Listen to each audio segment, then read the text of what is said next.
اگلا سوال بھائی کی جانب سے، سامنے والے مائک سے۔ ہلو، میرا نام سبھاش شرما ہے اور پینٹ کا کام کرتا ہوں، پینٹ کا ٹھیکیدار۔ میں یہ دیکھتا ہوں کہ اس میں آنے پر میری اچھا ہوئی آج آنے کے لیے ادھر، اور بہت کچھ میں دیکھا، شانتی ہر چیز۔ میں ہمارے بھائی سے گزارش کرتا ہوں کہ آپ اپنا نام پھر سے دہرائیں۔ سبھاش شرما۔ سبھاش شرما جی، پینٹر، پینٹ کا ٹھیکیدار ہوں۔ تو یہاں پر آنے پر مجھے بہت شانتی ملی، اور ہمارے میں اتنا شانتی نہیں رہتا ہے، اور اس میں ہماری اچھا بہت کچھ رہتا ہے۔ اب یہ چاہتا ہوں کہ مطلب اس میں ہمارے بھگوان میں اور اس میں کیا ہوا ہے کچھ سمجھ نہیں آ رہا ہے۔ جی آپ کیا چاہتے ہیں؟ مطلب جیسے بھگوان میں ہمارے میں بھگوان لوگ مانتے ہیں جی تو اس میں اتنا ایکجٹ نہیں ہوتے، جی جی جی اور اتنا پریم نہیں ہوتا، اتنا جی سچا جی نہیں ہوتا، جی جی جی اور اس میں میرے کو بہت اچھا رہتا جی ہے۔ جی جیسے سمجھا سبھاش ہے۔ بھائی، جی اللہ سبحانہ و تعالیٰ کا شکر ہے کہ مجھے اللہ تعالیٰ یہ موقع دے رہا ہے کہ ایک اردو کی محفل میں، اور وہ بھی جو بالکل اصلاحی عنوان ہے، اس میں اللہ تعالیٰ میرے غیر مسلم جو بھائیوں کو بھیج رہا ہے، جو ہمارے آدم علیہ السلام اور حوا علیہ السلام کی اولاد ہے، اور جس کے لیے ہم سے زیادہ نبی صلی اللہ علیہ وسلم ان کے لیے تڑپتے تھے کہ اللہ ایک بار کلمہ تو پڑھ لیں کم سے کم یہ بیچارے۔ انشاءاللہ بھائی نے کہا ہے کہ انہیں یہاں آ کر شانتی ملی ہے۔ آپ کو بہت خوشی کی ایک بات بتاتا ہوں، آپ نے بہت صحیح جملہ کہا، شانتی جو ہندی لفظ ہے نا بھائی، اگر آپ اس کو جا کر ڈکشنری میں چیک کریں گے، ہندی ٹو عربی کی ڈکشنری، ہندی سے آپ عربی کا ٹرانسلیشن دیکھیں گے، شانتی کا عربی میں معنی ہوگا اسلام۔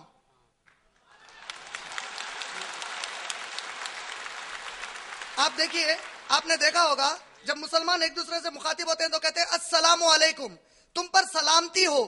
سلامتی کا مطلب عربی میں سلام، ہندی میں شانتی، اردو میں امن، انگلش میں پیس۔ صحیح کہہ رہے ہیں۔ اللہ نے قرآن میں فرمایا تمہارے دلوں کو اطمینان سوائے اللہ کے ذکر کے اور کوئی چیز سے نہیں مل سکتا۔ اللہ کا وعدہ سچا ہوا، آپ نے گواہی دی، اللہ کا ذکر چل رہا تھا، آپ کے دل کو اطمینان مل گیا، ماشاءاللہ۔ میں بھی قرآن رکھا ہوں، صاحب 2 سال سے ہوں، جی جی قرآن میرے گھر میں ہے، میں جی، پڑھا جی۔ ہوں، ابھی 30 جی پیج پڑھا ہوں، جی جی ابھی اتنا نہیں پڑھا ہوں۔ الحمدللہ ماشاءاللہ۔ میں آپ کا سوال سمجھ گیا، آپ کو میں جواب دے رہا تھا۔ دیکھیے جو آپ کے دھرم ہے، اگر آپ ہندو ہیں، آپ ہندو ہیں جی جی، جو ہمارے ہندو دوست احباب ہیں، اکثر یہ دوست احباب کی جو آج کی جو کیفیت ہے، کیونکہ کاموں میں مصروف ہے، جس طرح کئی مسلمان ہیں، ہم مسلمان کئی ایسے ہیں جو عربی سے پڑھتے ہیں قرآن لیکن معنی نہیں سمجھتے، اسی طرح ہمارے بھی کئی جو ہندو دوست احباب ہیں، یہ لوگ ان کی کتابیں پڑھتے ہی نہیں ہیں تقریباً، کیونکہ سنسکرت زبان میں، سنسکرت ہر ایک کو نہیں آتی آج، اگر پڑھتے بھی ہیں تو ٹرانسلیشن پڑھتے ہیں۔ آپ اگر کبھی پڑھیں گے اپنی کتاب، آپ کبھی ہمارے آفس آئیے، ہم آپ کی پوری کتابیں ہمارے پاس ہے، ہمارے پاس رگ وید ہے، اتھروید ہے، یجروید، سام وید، رامائن، مہابھارت، بھگوت گیتا، اپنیشد، چندوگیا اپنیشد، سویتا سویتارا اپنیشد، آرنیاکار، آپ کو یہ پوری کتابیں ہمارے پاس ملے گی۔ میں ایک لایا بھی ہوں بھوشیہ پرانا، یہاں پر میں بتاؤں گا یہ کیوں لایا۔ آپ نے جو کہا، دیکھیے آپ کے کتابوں میں لکھا ہے رگ ویدا، اگر آپ کسی بھی ہندو پنڈت جی سے ملیں گے، میری ہوتے رہتی ہے ان سے ملاقاتیں، اگر آپ ہندو پنڈت جی سے پوچھیں گے بتائیے ہندو پنڈت جی کتنے بھگوان ہیں، کیا مسلمان کا اللہ الگ اور آپ کا بھگوان الگ ہے؟ پیدا کرنے والوں کہیں گے کہ نہیں، بھگوان ایک ہی ہے۔ وہ ایسا کیوں کہہ رہے ہیں؟ کیونکہ رگ وید میں ان کو حکم آیا ہے۔ کہاں پر حکم آیا ہے؟ رگ ویدا بک number 10 hymn number 164 verse number 46 میں بتایا گیا ہے، جو ہندوازم کے پڑھے لکھے لوگ ہیں یہ لوگ ایک خدا کو کئی ناموں سے پکارتے ہیں۔ ہندوازم میں رگ ویدا میں بک نمبر 2 ہم نمبر 3 میں آیا ہے، وہ ایک خدا کا ایک نام کیا ہے؟ برہما ہے۔ وہ ایک خدا کا اور ایک نام کیا ہے؟ وشنو ہے۔ کا مطلب وشنو اور برہما 2 الگ خدا نہیں ہے، ایک ہی خدا کے 2 نام ہیں۔ جیسا میں نے بتایا اللہ تعالیٰ رب ہے، رب مانے پالنے والا۔ اگر میں عربی جو اللہ کا یہ صفت ہے رب، اس کو میں انگلش میں ٹرانسلیٹ کرتا ہوں تو چیریشر اینڈ سسٹینر، اردو میں کرتا ہوں تو پالنے والا، سنسکرت میں کرتا ہوں تو وشنو ہوگا۔ اللہ کی جو صفت ہے رب کی، اس کا سنسکرت ترجمہ وشنو۔ برہما پیدا کرنے والا، میں نے کہا اللہ اکیلا سب کو پیدا کیا ہے، الخالق عربی میں کہتے ہیں، اس کا ترجمہ ہندی میں پیدا کرنے والا، انگلش میں دا کریٹر، سنسکرت میں برہما۔ مطلب برہما اور وشنو 2 الگ خدا نہیں ہے، ایک خدا کے 2 صفتیں ہیں، 2 ایٹریبیوٹس ہیں، اس کے 2 الگ الگ پہچان ہے کہ وہ پیدا بھی کرتا ہے، وہ پالتا بھی ہے۔ اسی طریقے سے رگ وید میں بک نمبر 8 ہم نمبر 1 ورس 1 میں آتا ہے ماں سدن یدوی سنستا سکھایو ماریشنیتا، اے دوستو اس ایک خدا کے سوا کسی کی بھی عبادت مت کرو اور اس اکیلے کی تعریف بیان کرو۔ اسی طریقے سے آپ یجروید پڑھیں گے، چیپٹر نمبر 32 ورس نمبر 3 میں آتا ہے نا تسیہ پرتیما آستی، اس خدا کی کوئی شکل و صورت نہیں ہوتی۔ مطلب اگر آپ کچھ اتار کر کہتے ہیں یہ خدا ہے، نہیں ہو سکتا۔